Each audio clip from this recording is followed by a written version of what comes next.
is enjoying their new year. I didn't do anything crazy last night. I literally just like drank some wine and watched Queer Eye and then got on FaceTime with my family and did a shot at midnight and that was kind of it.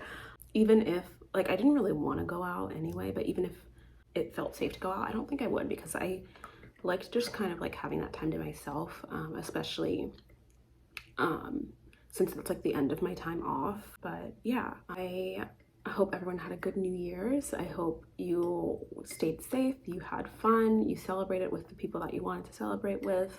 I wanted to like take this portion of the video to just kind of sit and talk while I finish my matcha, and also just kind of like share some of the things that have been on my mind lately. I have been taking a break from like life. That includes like YouTube, Instagram, work, and also just taking a break from like putting pressure on myself to do things. I had Thursday off of last week as well as Friday, and then I took this entire week off, like the week between Christmas and New Year's. And I've just been taking things slow. Like, I haven't really had too much structure to my days, because I find that like when I do plan things meticulously, which I do like to do, but a lot of times that will just kind of have like added stress or pressure of like trying to get all these things done. So I didn't really plan things. I just kind of took things slow. Some days I woke up and did a workout. Some days I slept in, watched some movies, read a little bit, slept a lot. Yeah, I just kind of did like a mix of things. Went for a walk a couple of times and just wanted to take it easy and just like let myself breathe, you know, because I feel like sometimes it's hard to do that. It's been really refreshing, honestly. I feel like when I am working, well, for one, the 9-to-5 life is not for me. I have noticed that a long time ago. It is a lot. I'm sure some people would kind of resonate with that. I think I'm just like really susceptible to stress, and it's something I'm working on, is not letting other people stress me out, and you know, things that are beyond my control stress me out. I mean, some of that is going to be inevitable, but I'm trying to like build my, I guess, like inner strength, resilience, and like confidence, and like develop better coping mechanisms so that when things happen beyond my control, which is every day, I don't get as stressed and I don't get as like overwhelmed.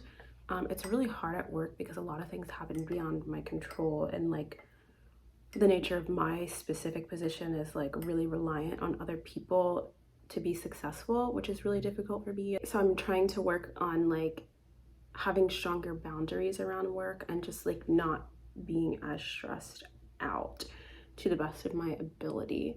And so having this time off really helped, because I was able to like fully decompress, because you know, like when I don't have time off and when I am working, even though, you know, work doesn't start till 9 and it ends at 5, I'm still thinking about work outside of those hours. I'm still stressed outside of those hours. You know, if you're sitting at a computer for 8 hours dealing with crap and just, you know, getting overwhelmed and stressed out, how many times can I say stressed in this video?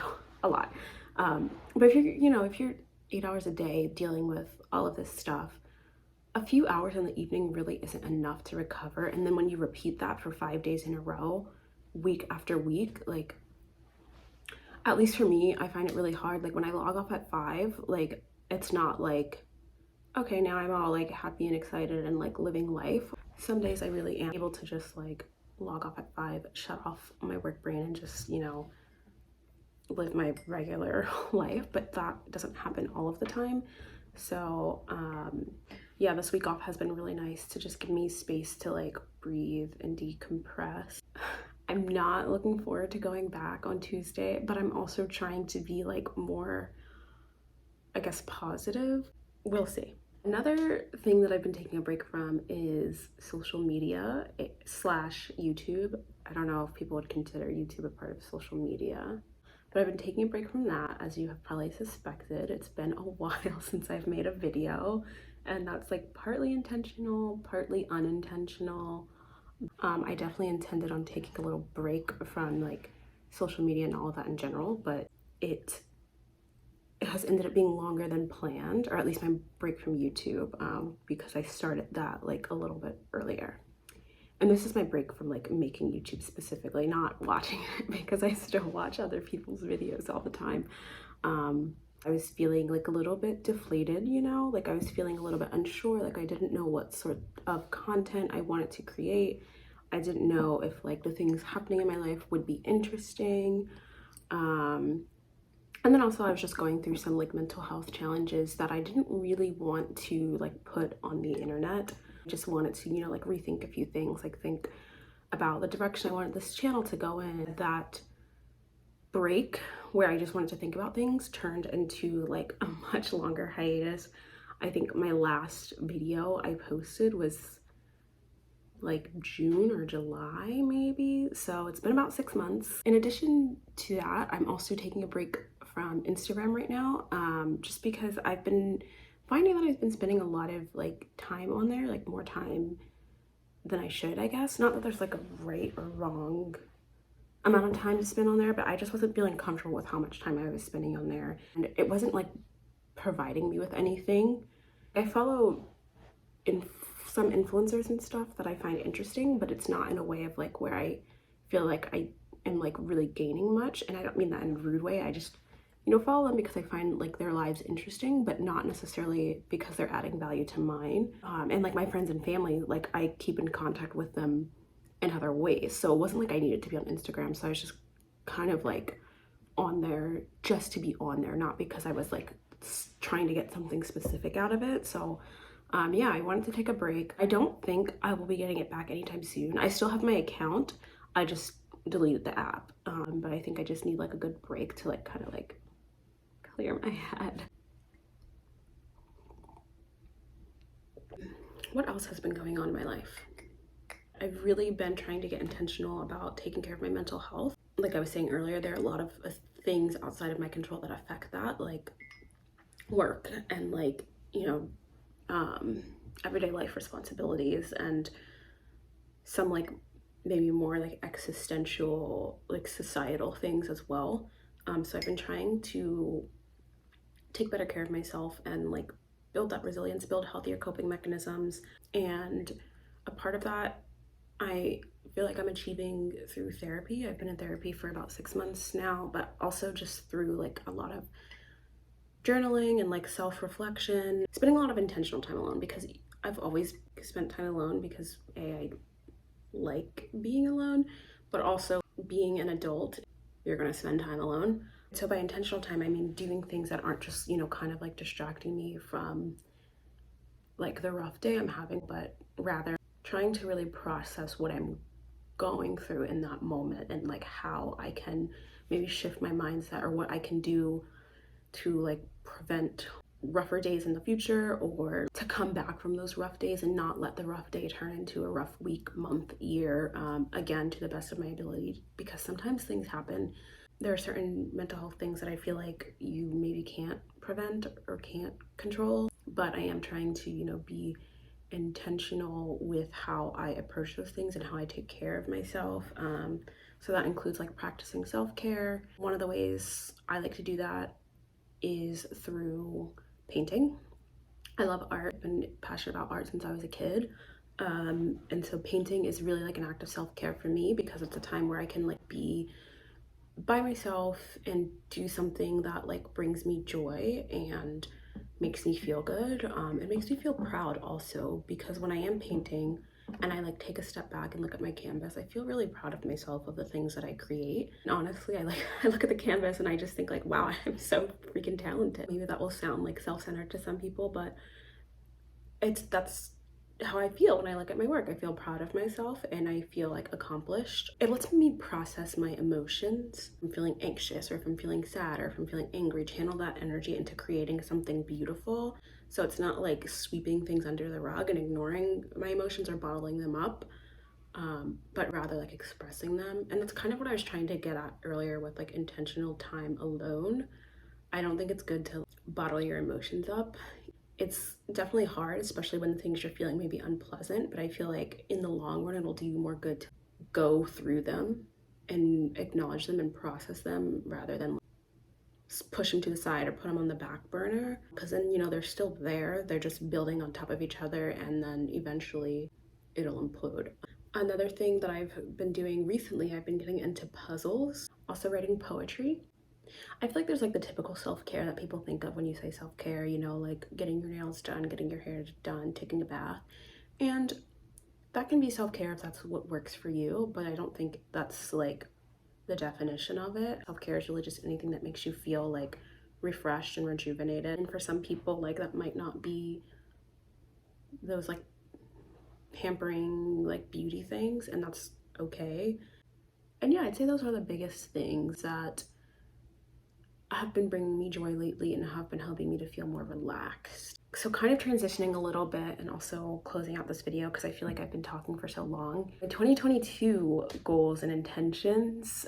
So I don't really set like New Year's resolutions in the traditional sense because I just feel like in some ways that's unrealistic. Usually the short-term goals tend to be like big ones that I just feel like are really hard to achieve in a short period of time. And I feel like a lot of times when you have those big goals, but you don't give yourself like the time and space and grace to achieve them, then it's just kind of like setting yourself up for failure in some ways, like setting yourself up to be disappointed or feel frustrated with yourself if you don't achieve them.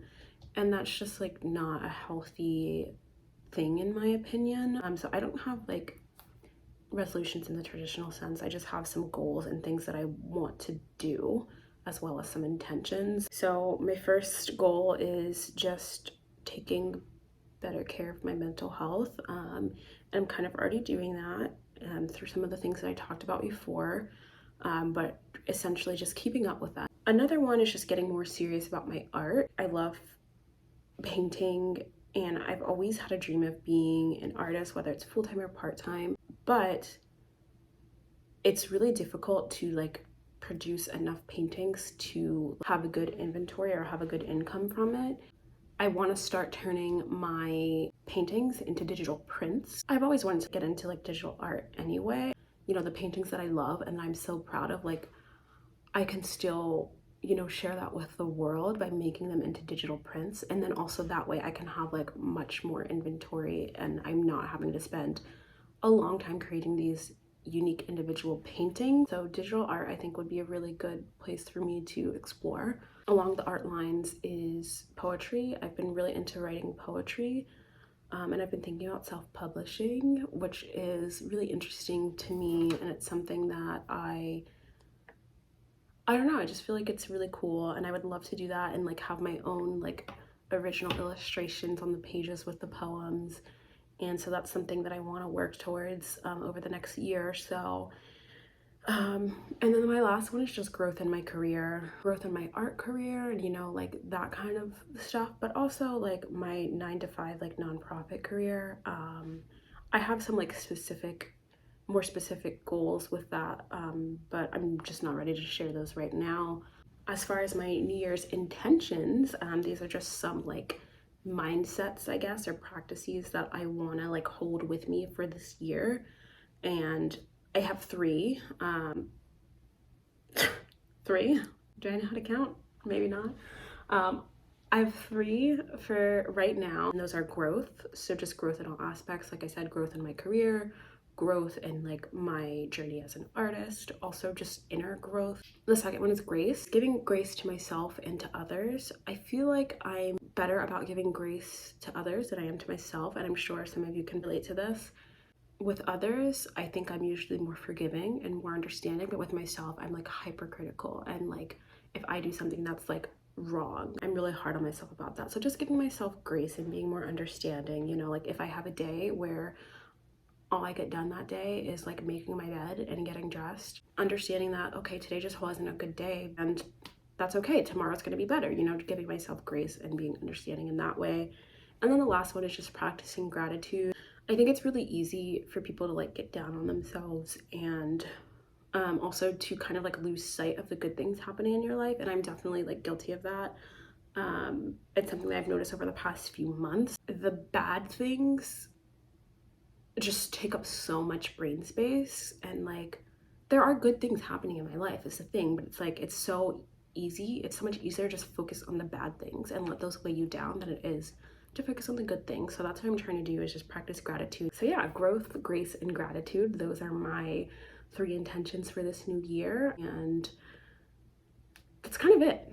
That's kind of all that I wanted to talk about today. Also, my foot is falling asleep. That's why I'm fidgeting so much, because I'm trying to wake it up.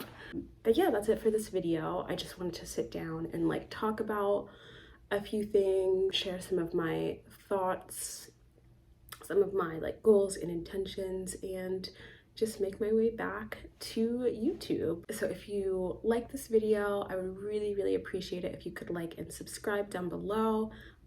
Also check out my TikTok and my Instagram. I'll link them both down below as well. And also check out my brother's music. That's the music that I use for the intro and outro for my videos, and he's just really good at making music. So I'll have his SoundCloud handle in the description as well. Thank you for sitting and listening to me ramble for like however long I was rambling, and Happy New Year's.